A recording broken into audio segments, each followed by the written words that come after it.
well, Diane in Phoenix, but Eric once again is traveling the countryside up in somewhere in Oregon. Is that? I'm in Portland on assignment, so I dressed Northwoods. There you go. Okay, and You're wearing flannel. Yes. so welcome everybody. This is Fearless Flight Live, our weekly show that caters to people who have a fear of flying, people who know somebody with a fear of flying, and people who just want to talk about airplanes and flying. So welcome.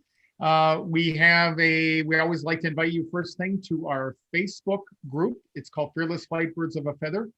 It is designed exclusively for our members to go on and get support and give support and to all your fear flying needs. So you can see the link at the bottom there. The link will also be in the show notes. So if you haven't joined, please consider going over there and joining. Tonight's show, we have a poll question. What are Michiganders, those are not ganders in Michigan, those are Michiganders, most afraid of? And you'll see when we give you the answer why we did that, how that fits into tonight's theme. We're going to talk about our Fearless Flight Guide 2.0, which is a new free product that we're going to launch. And we'll use that to talk a little bit about the Fearless Flight Kit 2.0 that's coming out. So and then on the Aviation News Roundup, we've got some things directly and indirectly related to COVID-19 and to keep you posted in the industry and what's going on out there. Okay, so let's talk about the upcoming treats that we've got in store for you. We've got this Fearless Flight Guide 2.0. If you already own the Fearless Flight Kit, you know what the Fearless Flight Guide is. We're launching a new version of that, and we're going to have a promotion up on that we're going to launch in the coming weeks. There, it's we're going to do a new ebook. Am I getting that right, Dieter? We're gonna have a freebie with the guide itself, an ebook up there. And then in the kit itself, in the new update, to the Fearless Flight Guide or Fearless Flight Kit itself, we're going to have create a NeuroSync audio program to go with the new Fearless Flight Guide 2.0. So again, you can see the theme. For years I've been talking about adding NeuroSync audios and meditations, and so we're going to enhance the Fearless Flight Kit. And we're going to have a bonus for those of you who have purchased the kit.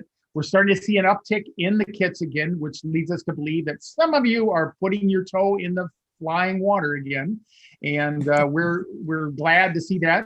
Like I said, we're noticing an increase in sales a little bit. And so even if you purchase the kit in the next couple of days, or well, the month or so, or if you purchase it recently, we'll have a special deal for you to get it if you haven't had it all that long.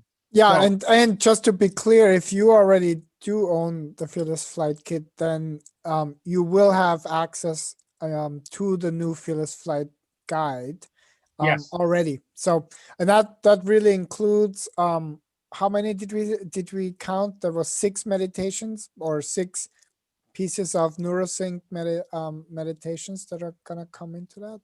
Oh, actually, there's one for each page, so that makes the dozen plus the 3. So there's going to be actually 15 more meditations, 15 meditations now associated with the Fearless Flight Guide, where before all you had was a PDF that you could download. So we're making it more interactive, so you can use it on while you're flying, and it's a great enhancement to our long-standing Fearless Flight Harmonizer.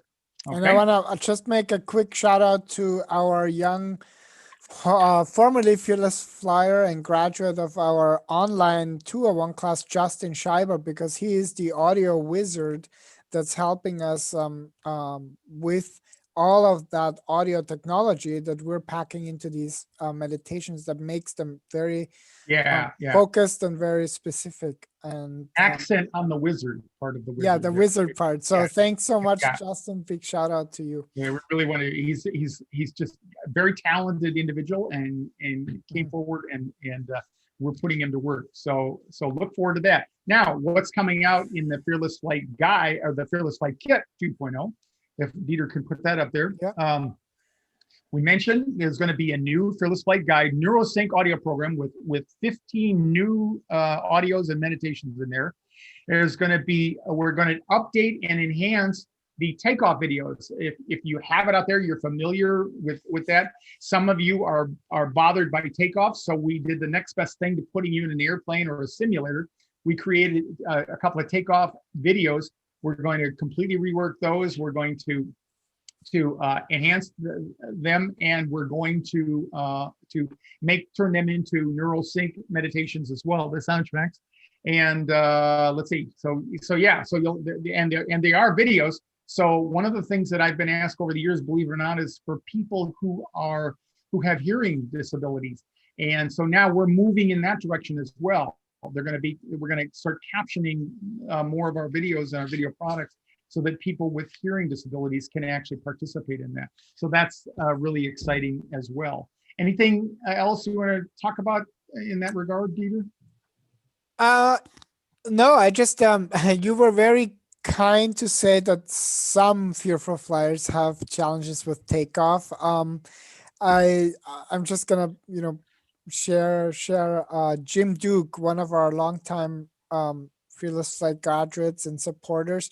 I remember one of the best things about sitting next to him on his graduation flight when we did the class in Burbank in California, was he actually took a video of the takeoff, and I cannot count the times that people in our Birds of a Feather Facebook group have thanked Jim for the videos, because it helped them. Because one of the things that we're teaching is, desensitizing, right, ourselves, and we can do that through exposure. And when you have a homemade or flight made takeoff video, that really kind of puts you right in there on the screen. So yeah, and that's the key. That's what we do as pilots and flight attendants. We use simulation to create it, because what do you do in simulation? You're causing yourself to be mindful about the steps. And now when something happens that you didn't anticipate on the airplane, but it fits into certain categories, or maybe if it's completely off the wall, you now can visualize being in the simulator and having rehearsed it. And so that's really what the Fearless Flight Kit does, both audio and video. And I can't believe after almost 20 years now, how that thing is still so successful, and people are reporting that helps them as much as anything. Actually, some of our viewers that I recognized, Susan, hey Susan, you have the Fearless Flight Kit. I know, obviously Jim, Michelle Villa. So that's gonna be exciting for you as well, because you're gonna have access to the things that we're putting into the Fearless Flight Kit 2.0. But let me just kind of transition to our newly minted Flight Attendant Diane segment. Actually, even at this point, not quite so newly minted now. Instant classic right there. There So why don't you had a story that you wanted to share and impress upon people, because I know I'm also guilty sometimes of wanting to get off at the end of the flight. Oh no, Dieter. Well, everybody wants to get off. It's just we all want to get off. How quickly just faster. It's a function of timing. It's just kind of function of. Oh, Dieter, that's too funny. Right. Yes. This is sort of the flight attendant corner of tonight's episode, of the kinds of things that it's not exactly that drive flight attendants nuts, but kind of along that line. And we're gonna start with landing, which is kind of turning it around as far as an actual flight. So when we land and the announcements come on about staying in your seat with your seatbelt fastened, that's one of the things we're not kidding about. Now, during the course of the flight when we're in cruise, that the flight attendants are up, we may be walking up and down the aisle, we're collecting trash, we're answering questions, we might be, at this point now, just bringing a glass of water to someone. We don't have the carts out anymore, but we're up, and sometimes the seatbelt sign is on for the passengers and sometimes it's off. But even as the captain always says, and as we do it in our announcements, even when the seatbelt sign is off, we do recommend that you keep your seatbelt fastened, because turbulence in fact can happen unexpectedly. And so fast forward to landing, pretty much more than a guideline, kind of a rule is if we're in our jump seats with our seatbelts and our harnesses fastened, everybody else needs to be too. This is not a time for the passengers to decide, well, we're on the ground, I can unbuckle and just not worry about it anymore. Even in this only year and a half that I've been flying, there have been several occasions where all of a sudden we've had to stop very quickly, or even when we get to the gate, that's a very sharp stop. And I've been thrust forward in my shoulder harness. So we're really not kidding about that. And then when the seatbelt sign goes off, particularly now with COVID, we're asking everyone to stay seated and then deplane one row at a time. So we don't have a bunch of people in the aisle very close to one another all at one time. But my story is that when we get to the gate and the captain turns off the seatbelt sign, and if I'm the forward, now I get unbuckled and unharnessed, and I stand up and then I open the door, it takes a while after the doors open for the jet bridge or perhaps a ramp to be attached to the aircraft. And so we want everyone to stay seated.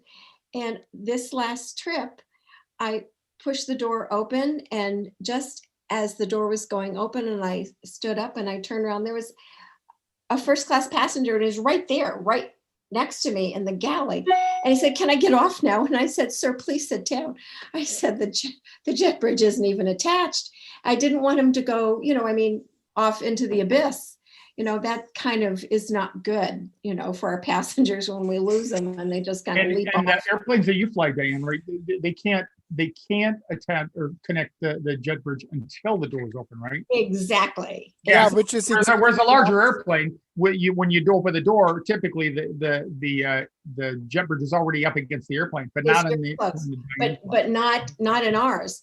And irrespective of that, things could happen. And so Sure. until the gate agent, the customer service agent, has either attached the jet bridge, the ramp, or the door is open, they've opened the door and they've given the thumbs up and said, yes, okay, we're fine to deplane, everybody needs to stay seated. It's a safety issue. So as I said, the general rule is if we're in our jump, and again, when we're taxiing, that sort of thing, if we're in our jump seats, buckled up, harnessed up, everybody else needs to be. In fact, I have a little announcement that I stole from another flight attendant, which was, ladies and gentlemen, if I see someone who's unbuckled their seatbelt, I say, ladies and gentlemen, we're still in an active taxiway, and the captain has, and the seatbelt sign is still on. If you have accidentally unbuckled your seatbelt, please buckle back up, and so on. So once again, it's just safety. We're not trying to be mean or nasty. And frankly, no one's getting off the plane until the ramp or the jet bridge is attached. Yeah. So Ron, hold on. I have a question for Captain Eric right there. Hey, Captain Eric, did you ever get any demerit points for unduly, like pilot demerit points for unduly braking? I just had this discussion with someone. So I don't know if you guys are aware of, but your insurance companies may offer you apps that track your driving records. Oh, right. Right. And literally from how quickly you step on the brakes and things like that, because sometimes it does happen that there's like a more abrupt Right. movement that you didn't expect, because it's usually just rolling to the gate nice and slow. And so every so often it does happen sometimes. So I was So what are some of the reasons other than operator error or technique that we make well, those sudden stops? I'm glad you brought that up. My motto was to always be as smooth as possible. Even if I landed at the wrong airport, the taxiway, somewhere else, I wanted to give everybody a good ride. So I always tried to ease onto what we call the J line, guiding it into the jetway. However, we would have new rampers hired every 6 months continuously. And some of them were fabulous marshalers and would move their arms at a very uniform point to stop. And you could kind of eyeball where the jetway was compared to the door. So you knew where you're going to stop. And some of them would go like this. And if they did that, we were afraid they dropped wheel chocks or something in front of the airplane. So we bang, hit it in case somebody fell over. I mean, the last thing you want to do is run over one of them. Or they would come down. This was my other favorite one. They'd come down like this. And then they'd get them like an inch apart and they go, but it's an inch, and they want you to move 250,000 pounds forward an inch, and then they go like that. And so they were not helping you with the smooth part with of the it. smooth approach. And the reason that we're watching them is because we can't see underneath the airplane. Right. They're looking Right. at a very specific mark in which they line up the nose gear, which puts Exactly. them in position, because the people in the jetway that are directing that are counting us being on that mark there. So everything's Exactly. coordinated like that. And like Eric says, sometimes you get a rapid close, or a guy panics, or somebody says, no, stop him, whatever. And that can happen. Or they could see somebody about to pull in front of the airplane, Right. one of the rampers or something like that. So you And never we know. call that, if we did that, stuck the brakes, we'd call it a Roadrunner stop after the Roadrunner and the Roadrunner and Coyote cartoon. Yeah. Because the airplane would instantly stop, but then it would go like this on the shocks like that. So we called that a Roadrunner stop. And here's the psychology behind it. It's like what plagues us as pilots. The longer we do something and the more something doesn't happen adverse, Right. the more of a surprise it is. So that's how you get trapped in that. And I've seen people stand up and fall over. And what are the odds you'll get hurt seriously in the back? Maybe not that good, but who wants to be that? Just like wearing your mask. Who wants to be the one, that infects somebody else or gets infected? So just cooperate and graduate. So Guys, okay. I don't want to distract, but there are comments coming in wondering what Captain Eric exactly is escaped from. You're not committing suicide, are you? Yeah, what did you escape from, Captain Eric? I was so happy I got out of the psych ward that I forgot to take the freaking wristband off. And I just saw it in the reflection of the camera. And my cousin's scissors are so dull, I thought I was going to have to slash my wrist to get it off. But I got it off now. Oh, and the reason you have that on is because you went on a tour related to what we were talking about last week, right? Correct. I did. I went to the And maybe we'll have some Evergreen pictures next week or so. pictures next week from the Evergreen Air and Space Museum in McMinnville, Oregon. And I heard of it and never been there. And it was incredibly educational. I learned a ton. And they really have quite a collection of aircraft and space stuff and historical stuff and movies.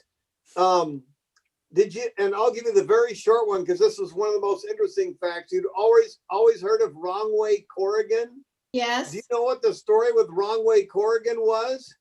No. He was he was slightly after Lindbergh, but he had a souped up airplane and he was applying for an overwater permit to land in Ireland or something. I remember this now. And they wouldn't give it to him and they wouldn't give it to him. So I got in the airplane and put enough fuel in it to go around the planet for several times and took off and flew it across the water anyway. So that's why they called him Wrong Way Corrigan, and they only suspended his pilot's license for 14 days. And he got a bigger parade than Lindbergh when he came back home. But that's why he called it Wrong Way. He couldn't take the red tape anymore, so he just freaking took off and did what he wanted to do anyway.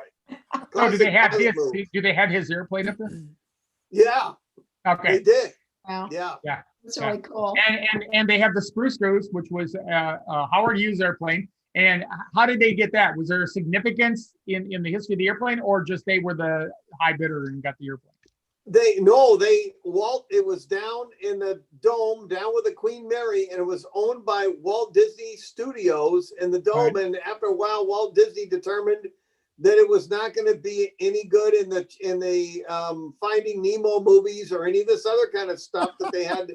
And they had to spray it for termites, and the maintenance was pretty heavy duty on this thing. And they said it's not in our future, so we're gonna bid it off to the highest bidder, and the Evergreen guys got it. And really, we've all heard the Spruce Goose story, which is interesting enough. But sitting there and watching the movie of them taking apart, put it on barges, sailing up the coast, up the Columbia, down the Willamette, timing the water levels on the rivers so they could get it under the bridge and then offload it and reassemble it. I mean, yeah, they didn't do that in a whole weekend. That was for really interesting stuff. Wow. And is the name Evergreen, Eric? Does that come from the airline, Evergreen Airlines? Yeah, Evergreen and the freight guys and they really sunk some money into this stuff, and it's quite a donation and a cultural thing. It's a fascinating place. Okay, so Wow. Speaking of airlines and sinking their money, let's talk about the aviation news roundup this week. Yeah, The first one, of course, is the coronavirus again, and this is a story that Dieter and I were looking at earlier, and it talks about, we've been talking a lot about how the airlines are suffering and all that, but this has some as we have in the slide there, it says they can discount flights, but they can't discount fear. And here's some of the impacts that the problem. They looked at India Airlines mostly in this article. India Airlines, typical of a lot, was having record traffic up until January, February of this year. Things were going great, and the primary mode of transportation in India had been the train up until this time. The prices of airline tickets had actually dropped below the price of trains, and they were on scale for a record year there. And then COVID-19 came along, and one of the biggest impacts now is the delayed bookings. Now, here's the way the airline industry used to work. If you were around like Eric and I were way back before the internet. Before the internet, you'd see like a linear progression of the seats on your airplane filling up from about 6 months, but certainly by 3 months. So you get to 3 months before, you maybe have a third of the airplane. 4 months or 2 months before, you get maybe a half to 2/3. And then within a month or so, you could see pretty much what your load was going to be. So it was great for planning. They had at least a 90-day visibility. And in many cases that you could see a trajectory all the way out to 6. When the internet hit, it was like flat, flat, flat, flat, flat. And then a month before, now you started seeing that. So it really compressed that. Well, that has an effect on liquidity, because part of the deal is if you buy a ticket 3 months in advance, we got your money, okay? And so we're sitting on that money, and it helps us maintain liquidity. And now with Air India as the example, and this is true for the other airlines, it's like flat, flat, flat, flat up until 24 hours. They're seeing 10% of the load as close as 24 hours before the flight's scheduled to depart. And then it's going up to like 60, 70% in the last 24 hours. And so what that is further eroding is the airline's liquidity and their cash flow. And so that's in a small part, or well, in a big part of many other reasons, I should say, that's the direct impact that the coronavirus is having on there. It's affecting the bookings out there, and it makes it a nightmare to operate, and it makes it a nightmare to manage the cash. And you may remember early in the summer, the airlines were talking about the inability to refund fares as they had in the past. So anyway, anything else on that, Dieter? We'll move to the next one. Yeah, we can move on, but I do want to just acknowledge there, Tracy just commenting on Diane's story there, and she said for her that's actually a trigger even at the end of the flight for claustrophobia, when everybody kind of rushes up, gets up, and you're kind of sitting there and everybody's moving around. They're all hanging over you and taking things out of the bins, and yes. and you're not going to get off the plane any faster if you stand up. Maybe next week I've got a great cartoon about that. So if you end up and everybody gets up around you, that's a great opportunity to be mindful and do a quick meditation and say, it's okay that they're up around me. And remember, mindfulness and meditation is not about making yourself calm per se. It's about being comfortable and making friends with the anxiety, right? Because nothing's going to happen, even if all those turkeys around you do get up and crowd towards the exit. All it means is everybody's standing up and you're not. So just take a break and relax a little bit. Okay. Another effect of the pandemic has been just everyone's general mental health. Everything from people having hair fall out to cracking their teeth, all kinds of incredible things going on out there. And so the world, as this thing says here, needs to negotiate the labyrinth of mental health challenges. So anything that was going on for people beforehand is now exacerbated by the pandemic here. And so a couple of just quick tips about that. Pay attention to your lifestyle. Look at it, slow it down. Learn something. Stick with us. We'll help you learn something every week, and sometimes it might even be useful. And then the last one is get a hobby. Find something else to do with your life. Okay, so that's the second thing we wanted to talk about in terms of that. And then we wanted to do a follow-up to last week. We talked about the Department of Defense did a study, and the numbers that came out of that study were of 1.2 billion passengers that they looked at in this study. Only 44 passengers had shown evidence that they had become infected.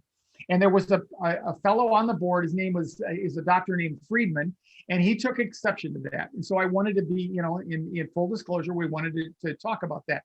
And the point he made was that, but we don't know how many of those 1.2 billion people were infected. So he calls it affecting the denominator. You take 44 over 1.2 billion. If you make the 1.2 billion smaller, it's a larger percentage that were infected. But come on, you got those same odds running around the mall.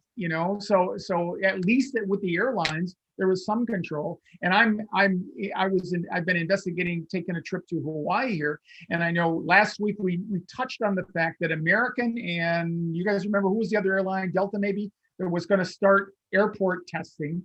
And Hawaiian. And Hawaii, that's right. That's right. Well, Hawaii has some special requirements to get in there. And so I've become very familiar with this. So what they're requiring is you have to have a test, and you have to have it done within 72 hours of your departure or your arrival in Hawaii. And you do that, you do a little survey online, and they send you a QR code that you then present. And then I think they check your temperature. I'll tell you after tomorrow, I'll be able to tell you what that is. And the other thing, so American, being aware of that, they are advertising that they, more to the effect of last week, that they are in fact going to start airport testing. Unfortunately, we couldn't get a hold of our roving employee here at Sky Harbor, but so I don't know, and I don't know if Diane or Eric has heard about that, but I don't know. I know for sure they're going to do testing for American out of Dallas, Fort Worth. I don't know whether they're going to do it out of all their departure cities yet, but I assume if this continues that they'll probably do that. So that's going to be a great service for people where you're going to be able to do it. And the test I took, the one I took before, I had to wait 5 days for the results. The one I took yesterday, they did two. They did the 2 swabs that you self-administered, or one swab, both nostrils. You put it there, and then they did a little skin prick, and they tested for antigens, which Diane was talking about as well. And in 10 minutes, I got the result. 20 minutes actually is what it took. I got the results, and I walked away with that. So, so there are some bright spots out there. Go ahead. I've been flying now for months, and as Ron said, I had, just from curiosity, because I've been very healthy, but I was so just you're doing your own study. Yeah, it was my own study. Yeah, it was my own. Sample size is an issue, but the data is good. Yeah, it was an N of 1. If you've ever taken statistics, I was an N of 1, and I had the blood antibody test. I wanted to see whether or not I perhaps had COVID and was asymptomatic, and I didn't have the antibodies. But I've been on. If you're concerned, I've been on airplanes for weeks and weeks and weeks and weeks. And, you know, when I'm good, I wear a mask. I always wash my hands. I don't touch my face. So that's another plus in that plus column about feeling confident there. I was talking to my doctor today, and I mentioned the test that I just took, and he said, "So what? So if you come back with the antigens and you're positive, it says that you've had it, or you may still have it. Does that mean you won't have to take the test anymore?" So I said, "Well, I don't know, but I've heard of 2 studies where people have been reinfected. You know, so the jury's still out." And he said, "Oh, really?" So I lost confidence in my doctors, but anyways, it just shows you how tough it is to keep up with it out there. So. The last thing that Dieter and I were talking Ron, do you have to quarantine when you land? No, not if you meet the testing requirements. Yeah. I saw a few weeks ago that the governor of Hawaii threw up his hands and was going to let all 4 of the islands set what their own policy was. So Big Island, Oahu, Kauai, and Maui. Maui. Thank you. Maui, thank you, Diane. I was drawing a complete blank. Can all set up, whether you need to isolate, whether they got a bubble, what kind of test. I believe this is all standardized now, because it says state of Hawaii on the website, and it doesn't make any distinction. It asks for your address, and they may randomly check on you during your stay there, but I believe it's uniform for all the islands. I can't prove that, but there was no distinction on which island you were headed to. Okay. Okay. All right. So the last thing in this whole DoD study that Dieter and I wanted to point out as well. One thing you have in when you have studies like this is who pays for it. So this is one where the Department of Defense pays for it. So you at least have the knowledge that there is probably lesser chances of bias than there would be if, say, American Airlines was paying for it. So because the Department of Defense is much more objective, and their customers are their members, the members of the armed services. So at least you know that they're doing that. And of course, like any studies, and this is what we desperately need in science, is we need replication of those studies. Right. And of course, hopefully we'll get the vaccine and be out of this before they have a chance to replicate it. But for right now, that's the best that we can know and the best that we can do there. So, all right, last thing. The little questionnaire was again a play on fears, because this was an article I saw, and it was from a Fear of Flying article, and so everybody assumes that Fear of Flying would be up close to the top, you know. But in the state of Michigan, and there were 3 other states I think that were in this category. What are Michiganders most afraid of? I don't know if you put the picture up there. Do we have the picture of the brown recluse spider. So one of our good friends, Jeff, up there in northern Michigan there, Jeff may have seen one of these critters. So anyway, so that's what they're most afraid of in there. Fear of flying is down at number 3. But when you look around, generally around the country and around the world, fear of flying usually is higher than that. But anyway, if you look at it depends on your context. So if you're out there and you answered the question fear of flying, that's because you have a bias, because you have a fear of flying. But if you're up there and you've seen a brown recluse, or you're in Michigan and they talk about them a lot more, you're going to pick that. And we're going to talk about that and more as we get more and more into psychology of fear and science of it down the road. Okay, go here. Some of that, Ron, is logic based. As we pointed out before, some plane crashes are survivable, and many people do survive them. Pretty much everybody who gets 95%. 95% of the people involved in fatal airplane crashes survive. And I'm going to throw out right now, it's probably less than 1% of the people that get bitten by a brown recluse ever survive. Or less. It kills them every single time. Yeah. They're pretty convincing in their argument. It's like a shark attack, you know.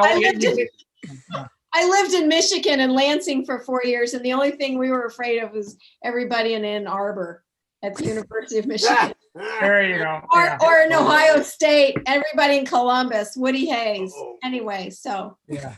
So we live in the area of scorpions and black widows, and we have many more than you have brown recluses. I'll tell you, it scares the bejesus out of you, but it's no big deal. They mind their own business, and I mind mine. Yeah. So anyway, all right, that wraps up another show. Yes, indeed, and I want to thank Diane and Eric and Dieter again, and we want to thank you, of course, because without you, it'd just be crazy us talking to ourselves and recording it. So And anyway, Eric, just one more last thing, because we had a concern that Phoenix is having a cold snap there. Where exactly are you located today? I'm in Portland and the company travel site's having some issues. So I wore this shirt in case I have to do some lumberjacking before I get back. Gotcha. Well, I hope we made our watchers feel better. And I got to tell you, once I took this off, I felt better too. we thought you went to a special hospital. Eric, and we're worried there. So yeah. I did it. Now I took it off. I feel better already. Excellent. All right. So And you with don't that, have any sharp, there's no sharp objects, right? we're going to say goodbye. Thanks, everybody, and come back next week for Fearless Flight Live. We'll see you